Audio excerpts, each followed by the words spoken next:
December night, 1976. Memphis streets glistened with cold rain.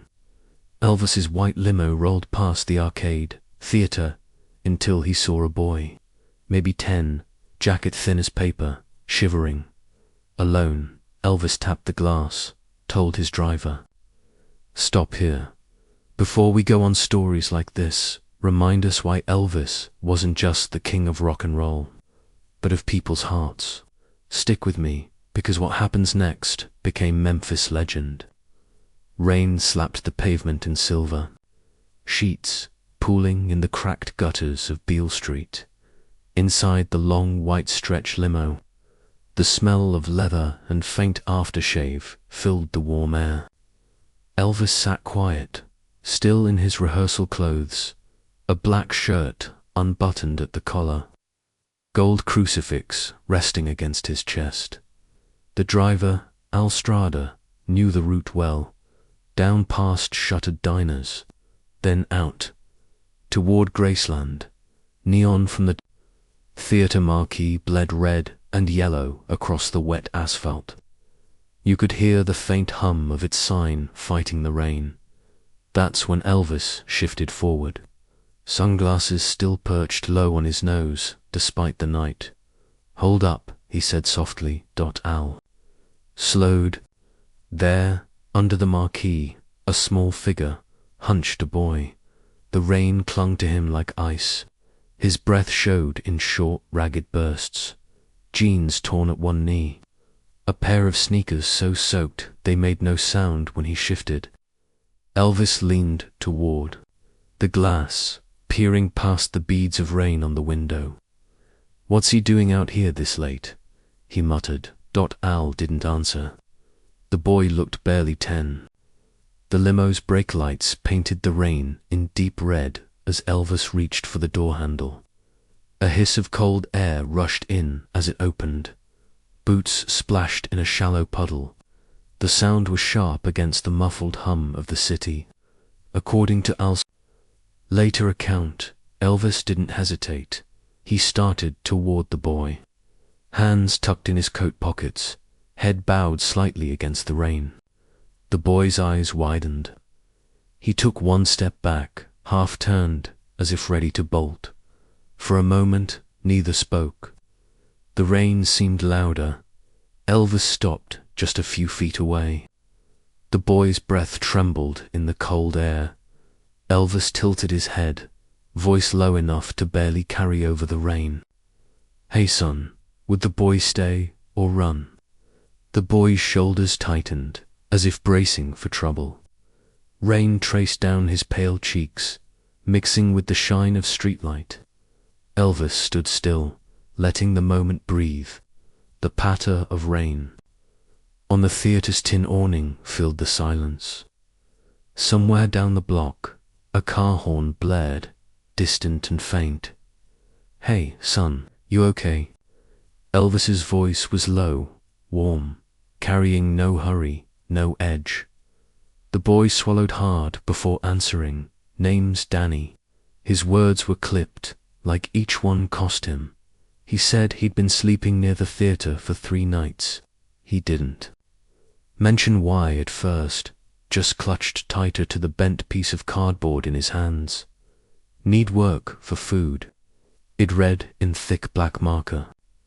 Witnesses recall his hands, red from the cold, knuckles raw. The thin flannel shirt on his back clung damp against his frame. Without a word, Elvis slipped his own coat from his shoulders. Black velvet, satin lining catching a faint shimmer. From the marquee, he stepped forward, draping it gently over Dunny. The boy froze at the gesture, eyes darting up in disbelief. "It's warm," Elvis said quietly. For a beat, Dunny didn't move. Then his shoulders eased just enough to let the coat settle around him. From across the sidewalk, a couple leaving the theater slowed. They recognized Elvis instantly, but said nothing. The scene seemed too fragile to break. Elvis glanced at Danny's sneakers, waterlogged, the toes starting to split. "You eaten?" Elvis asked. Danny gave the smallest shake of his head. A faint smile crossed Elvis's face. "Come on then, let's fix that." The smell of popcorn from inside the theater lingered in the air as they turned toward the curb. The limo door opened with a soft click, warmth spilling out. Danny hesitated. His eyes flicked from the car. To Elvis, the kind of look that asked silently, "Why me?" Elvis just gestured with a tilt of his head. "Get in." The rain eased to a mist as the limo pulled away, heading toward the glowing diner sign just up the block. Inside, something more than hot food was waiting for Danny. He didn't know it yet, but the next hour would change the rest of his life. The bell above the arcade's 24-hour diner door gave a tired jingle as Elvis stepped in, Danny just behind him. Warmth wrapped around them instantly, carrying the smell of frying bacon and brewed coffee. The windows were fogged from the heat, inside meeting the cold rain outside.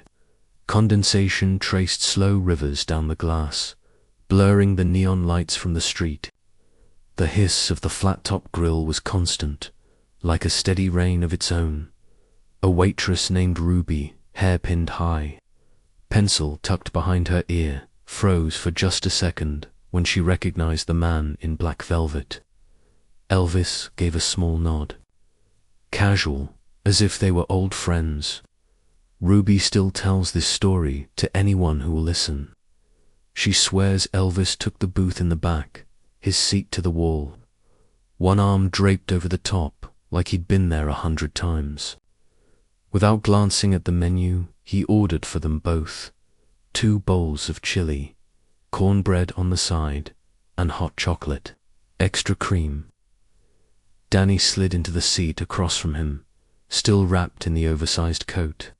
Steam from the kitchen swirled faintly between them. They ate in silence at first. Danny's hands were so cold, he cupped them around the mug before taking a sip. Bit by bit, his story came out. His mother gone since summer, a father somewhere in Texas, no school. Since September, Elvis listened, nodding slowly, never interrupting. When Danny trailed off, Elvis leaned forward, resting his forearms on the table. "You know, I grew up in Tupelo. We had more dreams than dollars most nights." His voice softened. "Sometimes it's not about where you start, son. It's about who helps you keep going." Danny stared at him for a long second, like he was weighing whether to believe him. Then he said something that made Elvis pause mid-bite. "I don't want money," Danny murmured. "I just want to sing." The words hung in the air. Elvis's eyebrows lifted slightly, his lips curled in a faint smile. Ruby, refilling their drinks, caught that moment. She said Elvis's whole demeanor shifted, more focused, like a musician hearing the first note of a song he already knew. Elvis set down his spoon, leaned in just enough for only Danny to hear. "Sing for me, then." Danny blinked, startled. "Right now?" "Right now," Elvis said. The rain had nearly stopped outside. The night was still young. In minutes, the two of them would be standing under theater lights, with strangers gathering to listen. The diner door swung open with a gust of damp night air. Elvis stepped out first, Danny trailing, still clutching the coat around his small frame. The rain had slowed to a soft drizzle, just enough to make the street lamps glow like halos. Puddles mirrored the marquee of the arcade theater, its bulbs buzzing faintly. The smell of wet asphalt hung in the air, mixed with faint popcorn drifting from inside. Elvis paused under the awning and looked at Danny. "Go on," he said, gesturing toward the glow of the marquee. Danny hesitated. "No band, no guitar. You." "Got your voice," Elvis replied.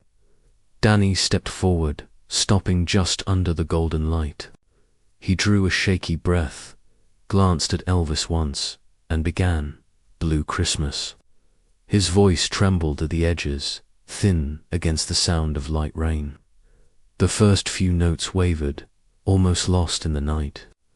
Elvis moved beside him, low baritone, joining in, steady and warm. The blend filled the space under the awning, echoing faintly down the empty block. Two policemen crossing the street slowed, turning toward the sound. A couple walking arm in arm stopped, whispering to each other. Within a minute, a half-circle of strangers had formed, umbrellas tilting forward. No one spoke. The only sounds were the voices and the soft patter of rain. By the second verse, Danny's voice had steadied. He leaned into the melody, eyes fixed. On some point far beyond the crowd, from the back, a man lifted a camera, angling for a shot. Elvis caught his eye and shook his head gently, without breaking the song. The man lowered it. As they reached the final line, Elvis stepped behind Danny, resting one hand lightly on his shoulder. The crowd's quiet applause came like a single wave as the last note faded. Elvis reached into his pocket and pulled out a gold scarf, the one he'd worn at rehearsal earlier that night. The fabric caught the marquee's light as he bent, and tied it loosely around Danny's neck. Danny's fingers brushed the silk, eyes wide. "That's yours now," Elvis said. "Wear it when you sing." Somewhere nearby, a diner door slammed. The cold seemed sharper now that the song was over. Elvis turned toward the waiting limo, the driver already holding the door open. "Come on," Elvis said, resting a hand on Danny's back. "We're not done yet." In less than an hour, Danny would be standing inside one of the most famous homes in America. The limo door closed with a soft thud, sealing out the drizzle. Inside, heat from the vents pushed back the night's chill. Danny sat in the wide back seat. Elvis on his left, a tall stack of wrapped Christmas presents on his right, bright paper glinting in the overhead light. The scent of leather seats mixed with faint traces of cologne and rain-damp wool. Outside, Memphis street lamps slid by in gold streaks on the tinted glass.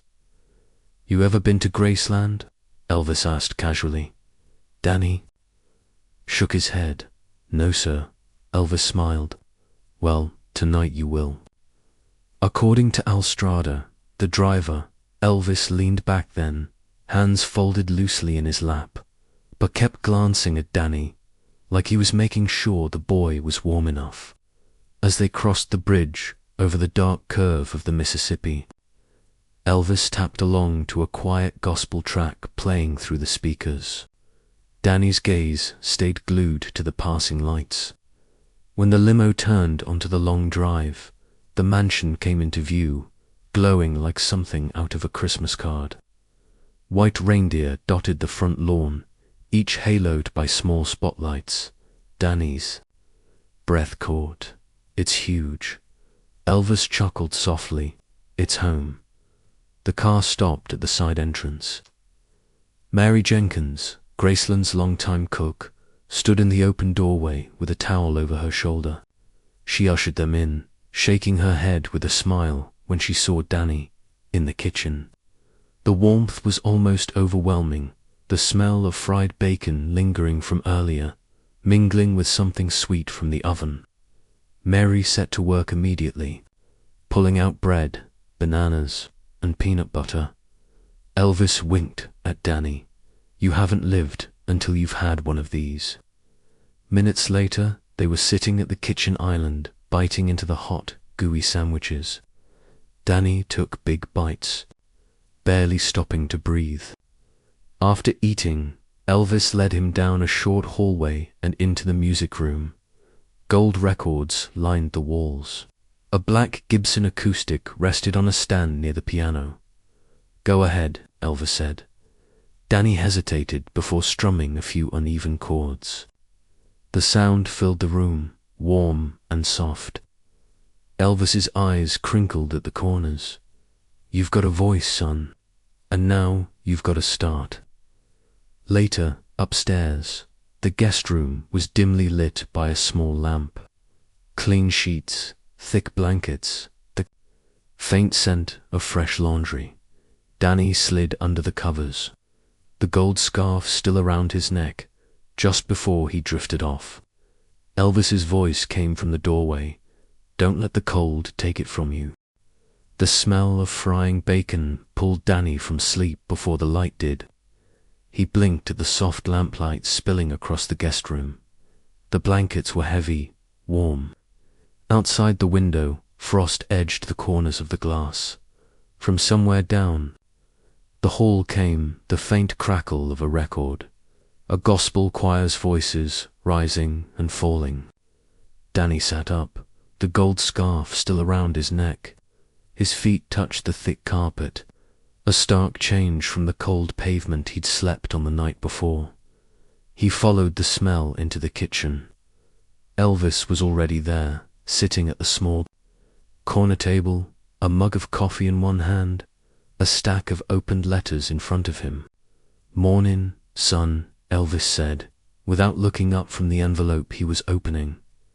"Sleep all right," Danny nodded. "Better than ever." Mary Jenkins slid a plate in front of him, eggs, bacon, and toast. She said Elvis had been humming along to the record player all morning, the same way he did before big concerts. They ate together, talking between bites. Danny admitted he hadn't been in school for months. He mentioned wanting to play guitar someday, but not having one. Elvis just listened, sipping his coffee. When breakfast was done, Elvis stepped away from the table and returned with a warm winter coat, deep navy, thick wool. He set it in Danny's lap. Then came a small duffel bag of clothes and, according to Mary, a sealed envelope for later. Danny tried to protest. Elvis raised a hand. "Consider it a down payment on your future." Minutes later, the limo idled outside. Frost still clung to the edges of its windows. Elvis walked Danny to the door, coat already zipped, duffel over his shoulder. Before he stepped in, Elvis rested a hand on his shoulder. "You'll always have a seat in the front row." Danny didn't know exactly what that meant, but he nodded anyway. The ride to the shelter was quiet. The streets glistened from last night's rain. Elvis stared out his window, deep in thought. As Danny stepped out, the gold scarf still around his neck, Elvis gave one last wave. A week later, a plain brown package would arrive that neither of them would forget. If this story touched you, share it with someone who believes kindness can stop a city cold. And tell me, if you were Elvis that night, what would you have done?